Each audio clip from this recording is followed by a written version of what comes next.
How to check copyright music before uploading on YouTube and TikTok with CapCut. Hey guys, welcome back to our YouTube channel. Without any further delay, let us get started. Let's go ahead and open up our CapCut for that.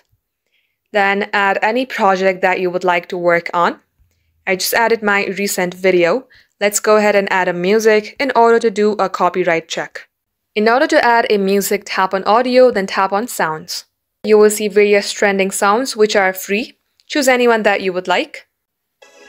Now once you have added the music, tap on the copyright option. Here tap on copyright check for posting on TikTok. And now it says that sound licensed for non-commercial use, meaning you can export this and directly upload it in your TikTok or your YouTube, and this is completely copyright free. That is how you can do it.